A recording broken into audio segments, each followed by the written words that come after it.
Hi, hello, welcome to Learning Sensitive Friends. இன்னைக்கு நம்ம பார்க்குற வேலைவாய்ப்பு வந்து பார்த்தீங்கன்னா தமிழ்நாடு பப்ளிக் சர்வீஸ் கமிஷன்லேருந்து வேலைவாய்ப்பு அறிவிப்பு கொடுத்துருக்காங்க. அதாவது டிஎன்பிஎஸ்சிலேருந்து வேலைவாய்ப்பு அறிவிப்பு கொடுத்துருக்காங்க. இதுக்கு முன்னாடி நான் வந்து சொல்லியிருந்தேன் ஒரு வீடியோவில் இந்த 2019 ஃபுல்லாகவே வந்து பார்த்தீங்கன்னா டிஎன்பிஎஸ்சியோட வருடமாக தான் இருக்க போகுதுன்னு சொல்லியிருந்தேன். அதை தொடர்ந்து பார்த்தீங்கன்னா இந்த 2019 வந்து 2-3 நோட்டிஃபிகேஷன் விட்டுட்டாங்க. அண்ட் அதை தொடர்ந்து அடுத்த ஒரு நோட்டிஃபிகேஷனுமே ரிலீஸ் பண்ணிட்டாங்க. ஸோ இந்த ஜாப் என்ன, இந்த ஜாபுக்கு யாரெல்லாம் எலிஜிபிள், என்ன எஜுகேஷன் குவாலிஃபிகேஷன், நம்ம எப்படி அப்ளை பண்ணுறது பண்ண அனைத்துவர்களும் இந்த வீடியோவில் கொடுத்துருக்க வீடியோ ஸ்கிப் பண்ணாமல் இறுதி வரைக்கும் பாருங்கள். வீடியோ பார்த்ததுக்கப்புறம் இந்த வீடியோ உங்களுக்கு ஷேர் பண்ண மறந்துடாதீங்க. மறக்காமல் இது போல் ஜாப் அப்டேட் நீங்கள் உடனுக்குள்ளே தெரிஞ்சுக்க நம்ம சேனலை சப்ஸ்கிரைப் பண்ணிட்டு பக்கத்தில் இருக்க பெல் ஐக்கனை சேர்த்து ப்ரெஸ் பண்ணிக்குவோம். இப்போ இந்த வேலையை பற்றின முழு தகவல்களை பார்க்கலாம் நாம. ஸோ இந்த வேலையை பொறுத்தவரைக்கும் யாருக்கு ஃபர்ஸ்ட் ஆஃப் ஆல் யூஸ்ஃபுல்லாக இருக்கும் அப்படின்னா, ஸோ நீங்கள் ஒரு பிடெக் முடிச்சிருந்தால் மட்டும் இந்த வீடியோ ஸ்கிப் பண்ணாமல் இறுதி வரைக்கும் பாருங்கள். அப்படி இல்லைன்னா இந்த வீடியோ இப்போவே வந்து ஸ்கிப் பண்ணிக்கோங்க. ஓகே, வாங்க இப்போ வேலையை பற்றின முழு தகவலை பார்க்கலாம். ஸோ டிஎன்பிஎஸ்சி ஓகே என்ன போஸ்ட் வந்து அறிவிச்சிருக்காங்க அப்படின்னு பார்த்தீங்கன்னா assistant system engineer and assistant system analyst அப்படின்னு சொல்லிட்டு 2 போஸ்ட் வந்து கொடுத்துருக்காங்க. அந்த அசிஸ்டன்ட் சிஸ்டம் இன்ஜினியர் அந்த போஸ்ட் வந்து பார்த்தீங்கன்னா 36 காலிப்படங்களுக்கு கொடுத்துருக்காங்க. அண்டு அசிஸ்டன்ட் சிஸ்டம் அனலிஸ்ட் அதுக்கு வந்து பார்த்தீங்கன்னா 24 காலிப்படங்கள் கொடுத்துருக்காங்க. டோட்டல் வந்து பார்த்தீங்கன்னா 60 காலிப்படங்கள் கொடுத்துருக்காங்க. சம்பளம் வந்து பார்த்தீங்கன்னா 37,700 1,19,500 வரைக்கும் பேர் மந்த் வந்து சம்பளம் கொடுக்குறாங்க. அண்ட் அது இல்லாமல் வந்து கேட்டகரி வைஸ் வந்து யாராருக்கு எவ்வளோ காலி விவரங்கள் அப்படின்னு சொல்லிட்டு கொடுத்துருக்காங்க. ஸோ இந்த ஜாபுக்கான பிடிஎஃப் லிங்க் இந்த வீடியோ டிஸ்கிரிப்ஷனில் கொடுக்குறேன். மறக்காமல் செக் பண்ணி டீட்டெயிலாக வந்து நீங்கள் பார்த்து தெரிஞ்சுக்கோங்க. அண்ட் அது இல்லாமல் ஸோ எப்போ அந்த நோட்டிஃபிகேஷன் ரிலீஸ் பண்ணிச்சுன்னா 22/1/2019. ஓகே, அதுலேருந்து வந்து பார்த்தீங்கன்னா அடுத்து வந்து பார்த்தீங்கன்னா லாஸ்ட் டேட் எப்போ நீங்கள் அப்ளை பண்ணுங்க க்ளோசிங் டேட் பார்த்தீங்கன்னா 20/2/2019 அன்றைக்கூட க்ளோஸ் ஆகுது. அண்டு அதெல்லாம் பார்த்தீங்கன்னா எக்ஸாமினேஷன் பார்த்தீங்கன்னா ஒரே நாளில் வந்து 3 பேப்பர் வச்சுருக்காங்க. பேப்பர் 1, பேப்பர் 2, பேப்பர் 3 அப்படின்னு சொல்லிட்டு 3 எக்ஸாமும் ஒரே நாளில் வந்து நடக்குது. ஓகேங்களா. அடுத்து வந்து வயது வரும்போது பார்த்தீங்கன்னா 1/7/2019 அன்றைய தேதிப்படி நீங்கள் வந்து உங்களுக்கு வந்து 21 வயசு வந்து கம்ப்ளீட் ஆகிருக்கணும். ஸோ 21 வயசுலேருந்து அதிகபட்சம் ஸோ ஓசிக்கு வந்து பார்த்தீங்கன்னா 21லேருந்து அதிகபட்சம் 30 வயசு வரைக்கும் கொடுத்துருக்காங்க. And MBC, DC, BC, BCM and distribute window for all candidate பார்த்தீங்கன்னா 21ல் அதிகபட்சம் 32 வயசு உள்ள யாருனாலும் இதுக்கு வந்து விண்ணப்பிக்கலாம். And SC, SCA and ST அவங்க பீப்புளெலாம் பார்த்தீங்கன்னா 21லேருந்து அதிகபட்சம் 35 வயசு உள்ள யாருனாலும் இதற்கு வந்து விண்ணப்பிக்கலாம். அண்ட் அது இல்லாமல் பார்த்தீங்கன்னா ஸோ டிஃப்ரெண்ட்லி ஏபிள் பர்சன் பார்த்தீங்கன்னா அதிகபட்சமாக ரிலாக்ஸேஷன் 10 இயர்ஸுமே வந்து கொடுத்துருக்குறாங்க. அது இல்லாமல் இதர ரிலாக்ஸேஷனும் கொடுத்துருக்காங்க, செக் பண்ணிக்கோங்க. ஸோ அடுத்தது இதுக்கான குவாலிஃபிகேஷன் ஸோ அசிஸ்டன்ட் அதை பார்த்தீங்கன்னா அசிஸ்டன்ட் சிஸ்டம் இன்ஜினியர் அந்த போஸ்ட்டுக்கு வந்து பார்த்தீங்கன்னா நீங்கள் வந்து பிஇ ஆர் பிடெக் வந்து முடிச்சிருக்கணும். பர்டிகுலராக எந்த இதில் வந்து பார்த்தீங்கன்னா computer science and engineer and computer engineer அடுத்து information technology and ECG and அதே EEE அது எலக்ட்ரிக் அண்ட் எலக்ட்ரானிக் இன்ஜினியரிங் இந்த பர்டிகுலராக ஸோ இதில் வந்து நீங்கள் வந்து பிஇ ஆர் பிடெக் வந்து படிச்சிருக்கணும். படித்தால் மட்டுமே நீங்கள் வந்து எலிஜிபிள். அது மட்டும் இல்லைங்க, இன்னொரு குவாலிஃபிகேஷன் இருக்குது, அது என்னென்னு பார்க்கலாம்.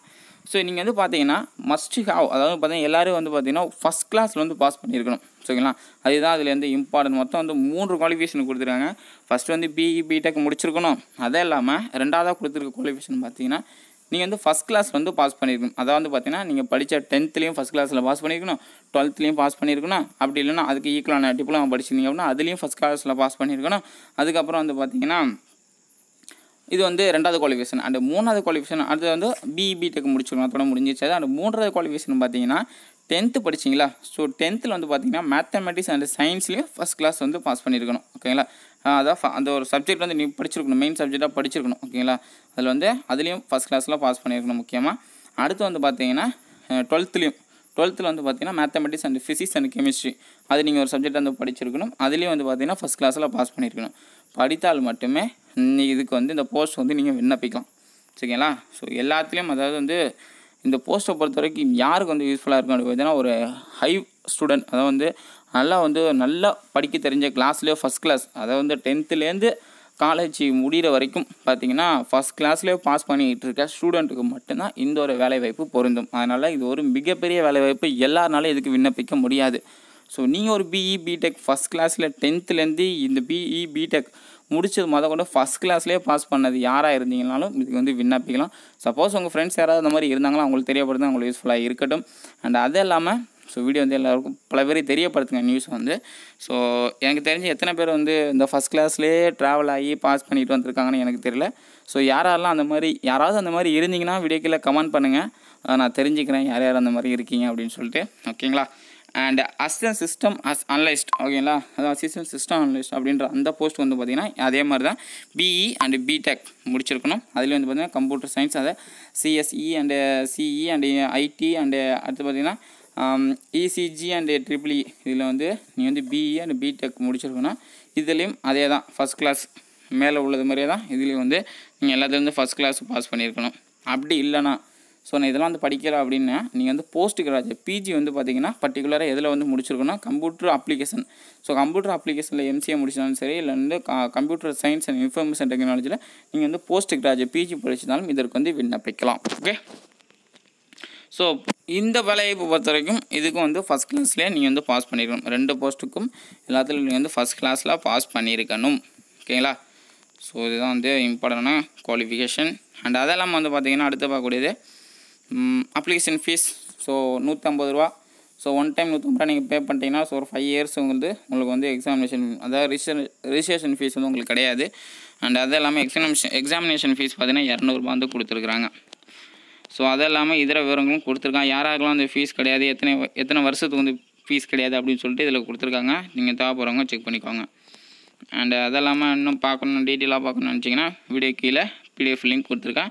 ஸோ சப்ஜெக்ட் அண்ட் என்னென்ன பேப்பர்ஸ்லாம் இருக்குது, பேப்பர் 1 பேப்பர் 2ல் பர்டிகுலராக எல்லாமே டிகிரி ஸ்டாண்டர்ட் லெவலில் தான் கொஸ்டின்ஸ் கேட்குறாங்க. ஸோ எவ்வளோ மார்க்ஸ் இருக்குது, எவ்வளோ கொஸ்டின்ஸ் கேட்குறாங்க, இதெல்லாம் கேட்குறாங்க அப்படின்னு சொல்லிட்டு வீடியோ கீழே டிஸ்கிரிப்ஷனில் இருக்குது, படித்து பார்த்துக்குவோம். ஸோ நாலேஜ் தமிழ் தான் கொடுத்துருக்காங்க. நாலேஜ் தமிழில் இருந்தாலுமே ஸோ எக்ஸாம் வந்து பார்த்திங்கன்னா இங்கிலீஷில் தான் இருக்கும். ஸோ அதை மறந்துடாதீங்க. ஓகேங்களா, அண்ட் அது இல்லாமல் எக்ஸாமினேஷன் சென்டர்லாம் கொடுத்துருக்காங்க, எங்கெங்கெல்லாம் சென்டர் இருக்குன்னு கொடுத்துருக்காங்க. ஸோ ஆன்லைனில் தான் நம்ம அப்ளை பண்ண போகிறோம். tnpc.gov.in அப்படின்ற வெப்சைட்டில் நம்ம அப்ளை பண்ண போகிறோம். லிங்க் டிஸ்கிரிப்ஷனில் கொடுக்குறோம். ஸோ விருப்பம் இருக்க மாணவர்கள் இதற்கு வந்து தாராளமாக விண்ணப்பிக்கலாம். சப்போஸ் இந்த வேலை வீடியோ உங்களுக்கு யூஸ்ஃபுல்லாக இருக்காதுன்னு எனக்கு தெரியும். அதனால் பிஇ பிடெக் ஃபஸ்ட் கிளாஸ்லேயே பாஸ் பண்ண உங்கள் நண்பர்கள் யாராவது இருந்தாங்கன்னா அவங்களுக்காகவே எழுதி வச்சு ஆண்டவன் அனுப்பிச்சிருக்கோம் இந்த ஒரு வேலையை. இப்போ ஸோ அவங்களுக்கு மறக்காமல் தெரியப்படுத்துங்க, அவங்களுக்கு யூஸ்ஃபுல்லாக இருக்கட்டும். அப்ளை பண்ணுற லாஸ்ட் டேட் 20/2/2019ங்க, அதை மறந்துடாதீங்க. ஸோ ஆன்லைனில் தான் அப்ளை பண்ணணும். லிங்க் எல்லாமே வீடியோ டிஸ்கிரிப்ஷனில் செக் பண்ணி பாருங்கள். இந்த வேலை வீடியோ உங்களை ஷேர் பண்ண வந்துடுறாங்க.